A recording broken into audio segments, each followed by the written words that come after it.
Hello, everybody, and welcome to another episode of ABM Answered, the quick-fire demand generation and ABM video series. Today, I'm excited to be joined by Christopher Strandell, who is an ABM advisor at InZync, which actually, InZync itself, that only kind of clicked recently. That is a great name for a company. I think so. But yeah, Christopher, do you want to give, well, it's your birthday as well. It is my birthday. Birthday background about yourself and your experience? Yeah, sure. It's a pleasure to be here, Sam. I really appreciate being on this series. Christopher Strandell, based in Stockholm, Sweden, which I know you have some preferences for, Sam, as well. So let's catch up on that later on. But I've been involved in the ABM world, if you will, for more than 10 years, helping clients in their programs. So I serve, as Sam said, as an ABM advisor, also project lead, managing those projects. And what I really enjoy about this is really I've seen so many different programs, both from a sales and marketing perspective. I've been in so many different calls with them, both together and separately, which provides, I think, a lot of insights in terms of what works, what doesn't, pitfalls, etc., etc. So hopefully I can share some of my experience that will be beneficial for many out there. Nice. So diverse backgrounds are always good as well when it comes to this sort of thing. So just to run you, and again, the viewers quickly through the rules, Christopher, in this case, will be given 7 questions to respond to, all about ABM and demand gen. The questions have come from or been adapted based on the data at Mixed Reality Rooms, where over 1,000 marketers have gone through an experience and basically stated what their biggest headaches are. Something that we've also started to do is include previous guest questions.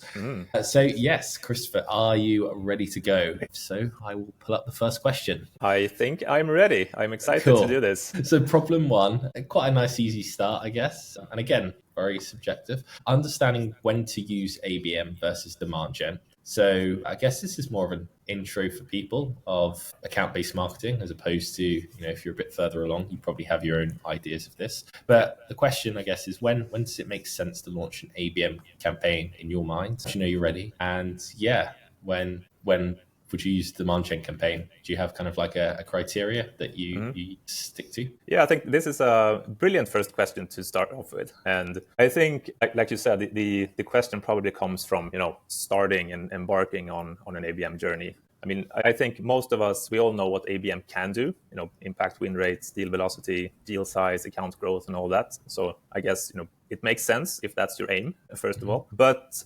there are so many, as you know, misconceptions about ABM. I'm sure demand gen as well out there. So I think just before kind of getting into this question, I would just like to add some context to what ABM is for me, because that will be the key throughout the entire discussion here today, and also what it's not. So ABM is definitely not a system. It's not technology. I think that's really important to stress. You don't even need an ABM platform to do really good ABM. I just want to have that said. It's really a strategic approach, I think, to really align your organization towards the most important accounts for your organization. So essentially leveraging sales and marketing's respective strength to win, grow, defend those high priority accounts. I think that's a pretty good definition, and so that you really jointly nurture those accounts in parallel, not in silos. So when I speak about ABM, I tend to refer to kind of the truest form of ABM, one-to-one, which I also think is where one should start when embarking on this journey. And I hope that I can make a few points on why that is. But so a couple of things I think that are important when to use ABM, when it makes sense. We have the classic things that I think always comes up, like you're involved in large and complex deals, the lengthy sales cycles, there's a lot of stakeholders involved. The buying committees are, very big. Because I think this is the environment where marketing can add so much value to sales. And I'm not saying that all accounts that you're dealing with should fit this profile, but at least the accounts that you put into the program. I think it goes without saying, perhaps, that the accounts should have large potential, monetarily, so that it actually makes sense to actually invest time and money into them. And you need to be able to identify those high priority accounts and agree on which they are, which sometimes sounds easier said than done. And one of the most important parts, I think, is around measurements. So you're not ready to do ABM if you're measuring it by leads, or if that's your primary aim, I would say. This is, to me, really important. So the aim is to win high-value deals, and then you need to measure it in that way. So win rates, deal progression, acceleration, etc. So I think those are really important. That is a really interesting way to view it. And also, you've teed it up perfectly for the next problem, which problem 2 was selecting target accounts. Yeah. So, you've got so many different kind of angles and frameworks, scoring systems, for example, ways to approach it. What does your process with your clients look like? And I guess also it will vary depending on the client, but do you typically have a workflow as to how you would help them select their target accounts? Yeah, it doesn't actually vary that much. We've been working with this for many years, and most of us have been working with these things even before we started at InSync. So most of us have quite a lot of experience, and we actually have a recipe that we think is very straightforward and it's extremely successful. So we tend to follow that, so it doesn't actually vary that much. We tend to avoid scoring systems, which might be controversial, I'm not sure, but I feel that they tend to focus so much on identifying those top funnel net new prospects, which ones we should actually go for, and I find that there's a much easier process. The short answer is probably sales most important accounts in the coming 4 to 12 months that they are currently in business dialogues with. That is a very important part, and I can expand a bit on that, but we find that this approach over the years is really a golden ticket into also managing that infamous sales and marketing misalignment, which we know unfortunately still exists. And this is how we can immediately show that this is something completely different to what sales are used to coming from marketing, which I'm sure we will also kind of get into further on in this conversation. So it's really about closing deals. It's not about getting leads. So we want to support where it really matters, the accounts that are really important for sales currently and the organization. So the process, which you asked as well, it's very straightforward. We have to talk to sales, which of course always is important in these kind of programs. So we have to talk to the sales managers, the account executives, to understand which accounts are in pipeline. You're in conversations with them that we're aiming to win in the next 4 to 12 months or so. And that's the accounts we should be going for.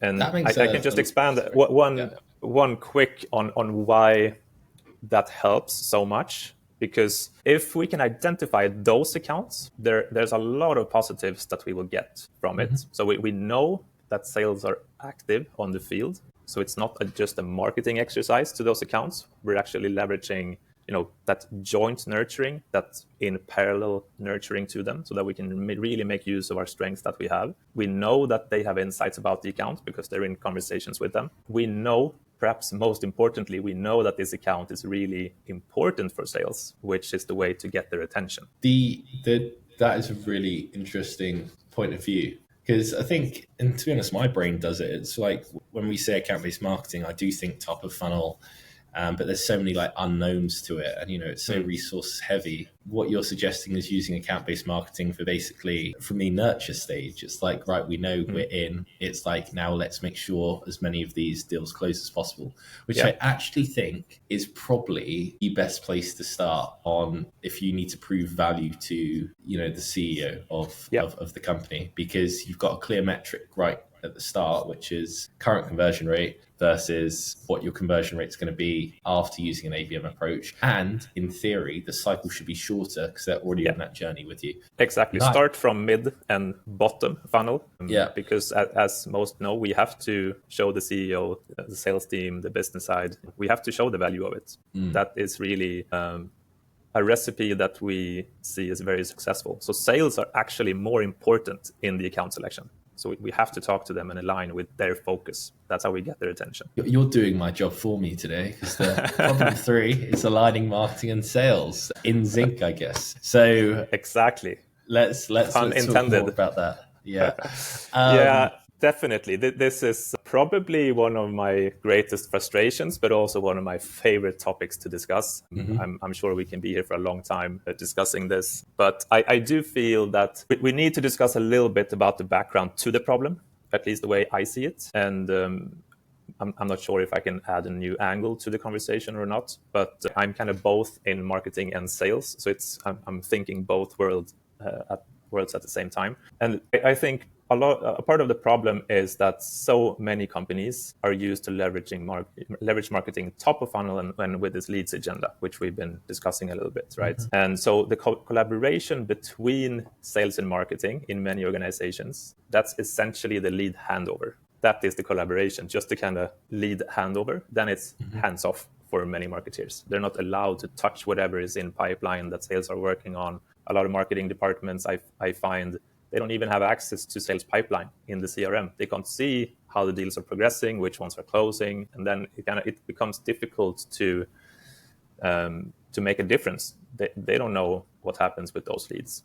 There's a lot of, I'm not saying leads are bad, but what I'm against is this leads obsession that many companies have. It's all about that quantity. And I've seen some statistics like 1% of leads turn into deals, which for a salesperson, they kind of quickly realize that whatever comes from marketing in this lead engine, it's not, they quickly learn not to spend their time on it because the win rate is so low. And I think that's how they kind of lose respect in the department. And it just creates a downward spiral when, it gets pretty infected. And then just adding on to that, I think, as we talked about before, there's so many misconceptions about ABM, demand gen. Then all of a sudden marketing, they hear about these new amazing things. They hear that ABM can do, they can impact win rates and deal velocity and all that. So then they buy an ABM platform, but they're still aiming to get leads because that's still what they are measured on. So then they have just a new technology to do this, the same thing. Eventually sales realize that, it's just different names, but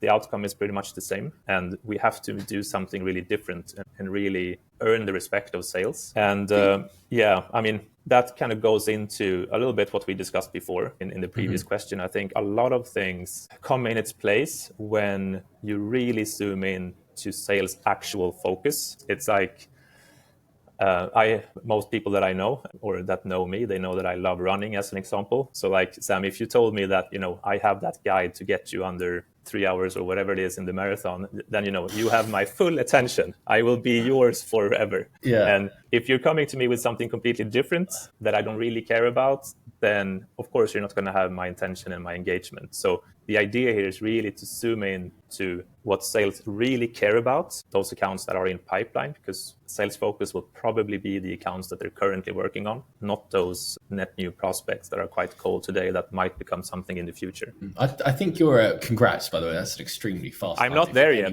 If you're anywhere near help. it. If you're anywhere near it. That's, I think starting from the pipeline, middle of the funnel actually kind of does help align marketing and sales in such, because like you said, it's they're not measured on leads, they're measured on how many deals get closed if your true end of the funnel sales. And this makes a lot of sense. You don't necessarily, you get sales attention, you get their ear when you are zoomed into the accounts that that matters the most to them. But that's not enough, because of course you also have to show them that there's a lot of things actually that marketing can do towards those accounts that sales cannot even do on their own, so that we can really show them that we can impact those deals. But be careful, because when you also select those accounts that matter the most to them, then they're not going to accept that you do whatever to those accounts. They will have demands. So that's why I think also the one-to-one approach is so important, because you have to show them on an account by account basis that you are as committed to that account as they are. So you really need to customize, the messaging and everything around that account and what is currently happening on the field. And that's really how you get the engagement as well from them, on top of just, their ear. If you can show them that you can do a lot more, then we're getting somewhere. Yeah, we had one previous guest who I think described ABM as its own branding exercise for each and every account. And I thought that was a really nice way to frame it. When you mentioned marketing can do stuff that sales can't, obviously, maybe I'm oversimplifying and stuff, and I don't want to state the obvious, but do you mean that from more of like just a creative standpoint and like the materials that could be made, or what examples can you give? Also from a nurturing perspective, definitely. I think we will, since you've already given a hint on the next question, I think we will get into that a few examples in that question as well.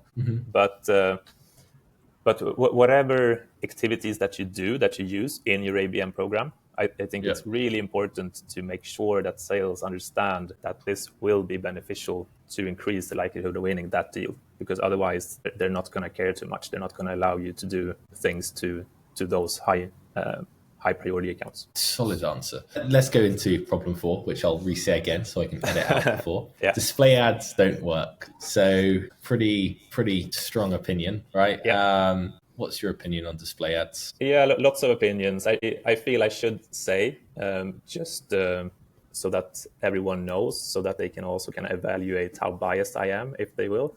But this is one of the key distribution channels that we use at InSync.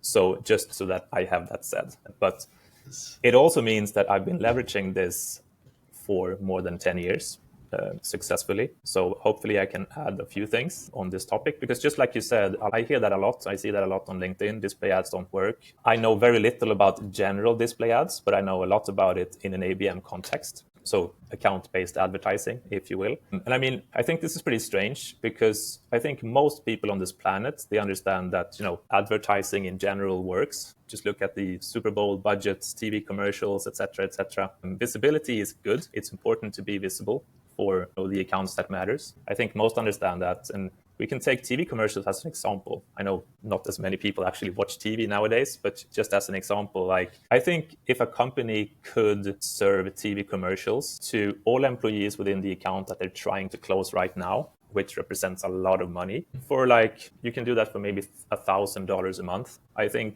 most companies would actually do that, even though you cannot click on TV ads. It's just there, that visibility exercise to that account that you're trying to close.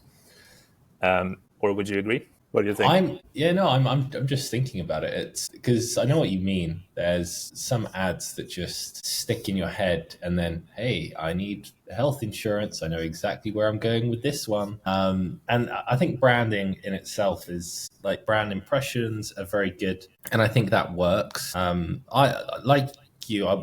Not like you, but like I'm not an expert with display ads. I can run social ads, all of that sort of stuff. But in terms of like display ads popping up anywhere, I'm not an expert at it. But one of my favorite quotes that someone ever told me, and I think it's hilarious, said it was like, you only like your parents because they've served you enough brand impressions growing up that like you can't not like them. And I was like, do you know what? That's probably true. Repetition over time is important. They've had a long time to repeat those messages. For sure. So how would you run? Again, I'm not an expert with display ads. It just came in the question, but like, how do you run account-based display ads? Yep. What's like the process? Yeah, I can just quickly elaborate on when it doesn't work, because it's all about the context and how you use it. And what I see is that very few companies actually leverage it in that way that we see, at least, as very successful. So please, whichever vendor you're working with, try this out, because I think people just use it in the wrong way. That's why it fails. And if I'm harsh, it's not just wrong. It's triple, maybe even quadruple wrong in the sense how they use it, because they have the wrong message to the wrong accounts. They're measuring it the wrong way. And the fourth, sales are not even engaged and active on those accounts. So essentially, marketing, they select a list of accounts without talking to sales a lot of times, or just quickly ask them and they get the nod from sales. But it's going to be quite cold, prospect accounts or whatever. It's a big list. It's a quite generic message that goes out, and then they measure it by clicks and leads. I mean, I'm the first, even though I work with this, I'm the first one to agree that people tend not to click on ads today. So to ask them to first click and then make a sign up and, for your report or something, that's a pretty big ask. So the way to make it work, I think we've been, onto this already in the previous questions, is essentially following what I've been onto before. So select those high priority pipeline accounts that are really important to sales, where that there's a lot of potential. Then you do one-to-one advertising specifically to those accounts, one by one. So you 100% customize the messaging and everything in line with where sales are in that buying journey, the conversations that they are having on the field, the challenges that they have.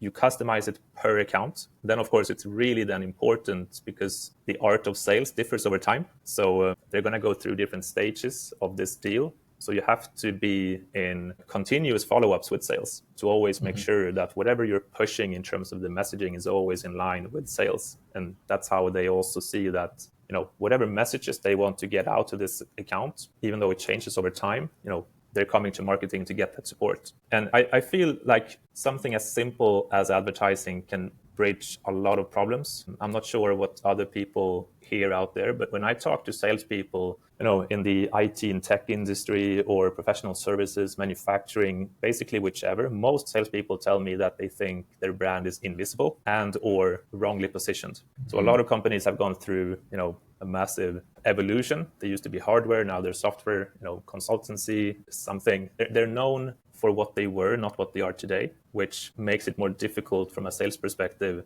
particularly when you're involved in those large and complex deals. There's so many different people that will be impacting this deal. And if they have the wrong idea about who you are, of course, that's going to be more difficult. And something as simple as ads and advertising on an account-by-account basis, it can do so much on this topic. You can essentially select which account do I want to be visible and famous for. Done.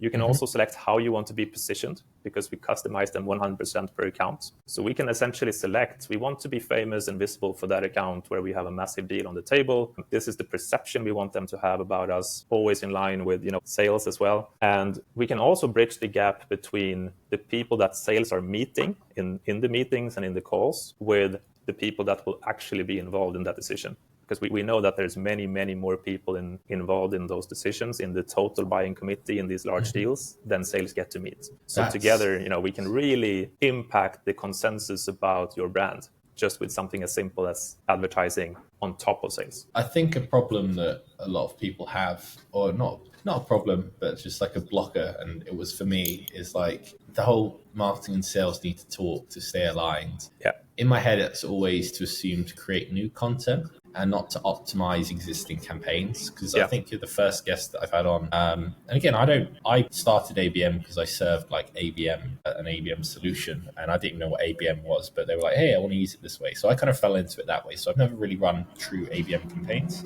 We kind of do it that way.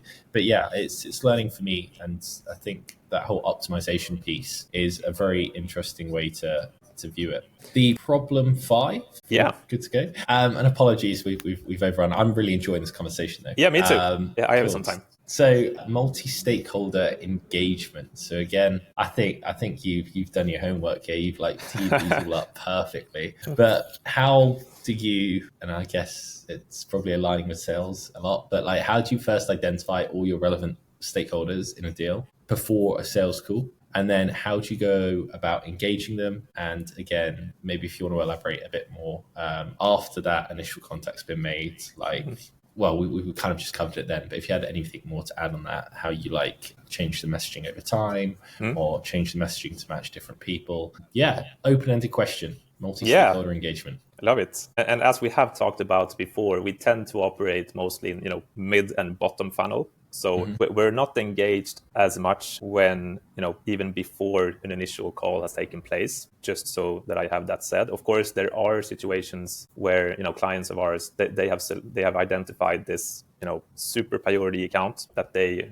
have just decided we're going to land this, we're going to get in there. It might be, an RFI coming out, they've never talked to that account before or whatever it might be. But for me, it's just so important to make sure in that context that sales are also really determined to nurture that account so that it's not just a marketing exercise. That's really, then it's a no-go for me. If it's not worth sales time and efforts, it's not worth, marketing's time in that way. But I would say on the topic of, multi-stakeholder engagement, I think that a lot of companies tend to forget about the stakeholders behind the visible stakeholders, so the hidden ones. And again, I'm really referencing these larger deals here. Of course, there's small deals where this is probably not applicable, but then I don't think that ABM is the best use case for it. So it's on those larger deals, and where the buying committees are, they're so large, different departments, hierarchical levels, sometimes even countries. There's an ecosystem for this that we need to address and be aware of. The problem, of course, is that those are much more difficult to identify. Not all companies are the same.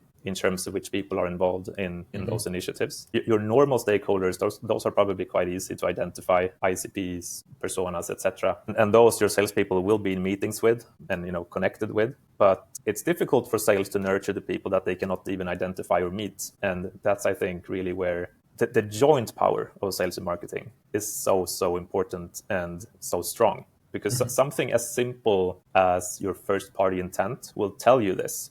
Like, you can talk to the salesperson and he or she will tell you that there's 10 people that I'm engaging with in this deal. I'm sure there are some more, let's say 15 that will be involved.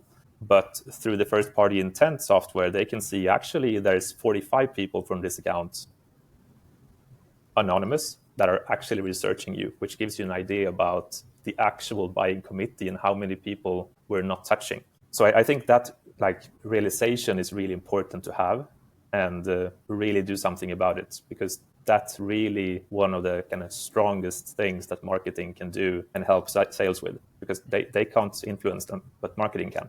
And that will impact the overall consensus. 45 stakeholders. You're talking about real big deals here, aren't you? I mean, it doesn't necessarily have to be that big deals in terms of money. I mean, particularly here in the Nordics, but I'm thinking that that's pretty common elsewhere. If it's a slightly bigger deal, not one person wants to make that call because of risk mitigation and everything. So they want people on board and users and whichever teams might be involved, security, legal, etc., etc. It kind of adds up to a lot of people. I guess so. And then the dreaded finance. Right. The problem 6, and we've kind of touched on it all throughout. And actually, this is almost a perfect question for you, Christopher, with your background and experience.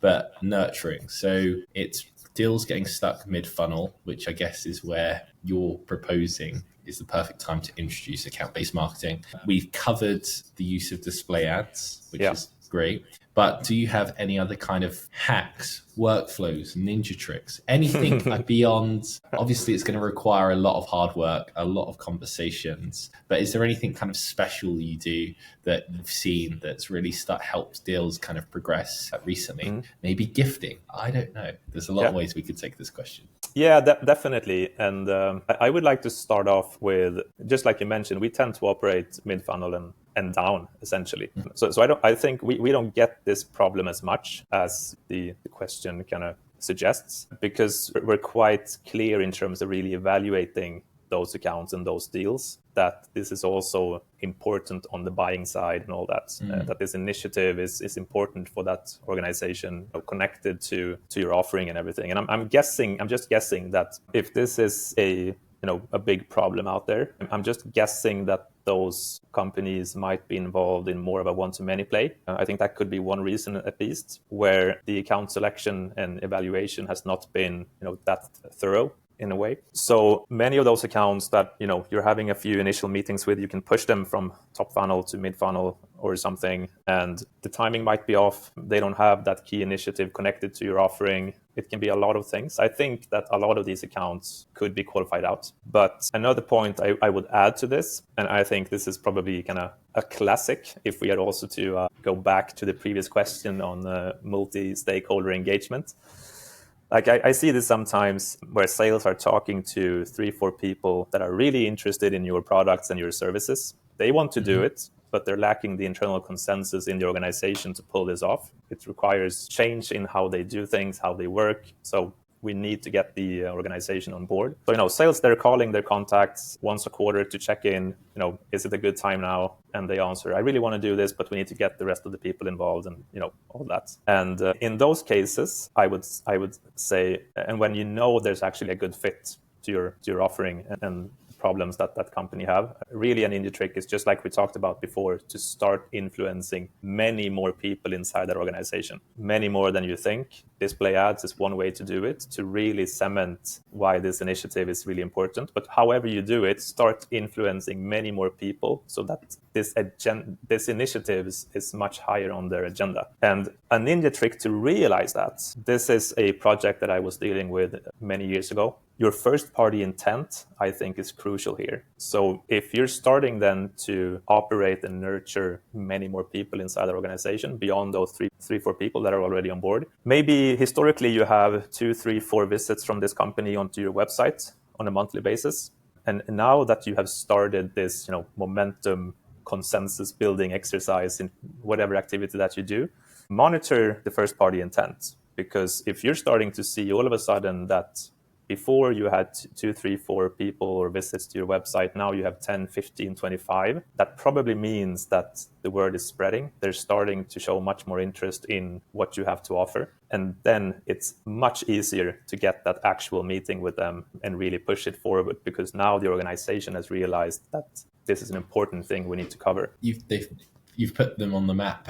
This is a great episode for, not that one company owns it, but display ads in general. So I hope you get remunerated somehow from display ad companies. And if you don't agree with what I've been sharing, ABM in general or display ads, kindly reach out. I love to talk about it, which I think that you notice as well. Nice. Well, I also think you've done a fantastic job throughout this whole episode of covering your back. You make a great lawyer as well, because you set the context for every question. Yeah, I try to, and I feel that's important in ABM, because there's just so many misconceptions, as we said. There's also so many unknowns as well. So I think what you've done has been really great. And on that, we are at the final question. It is one of my all-time favorite questions, and it was from Emily York Goldney, who is the strategy and business director, I think, at Clarify. And I know she was asked this, which is why she asked me this. Oh, okay. She asked, if the sky was the limit in terms of budget,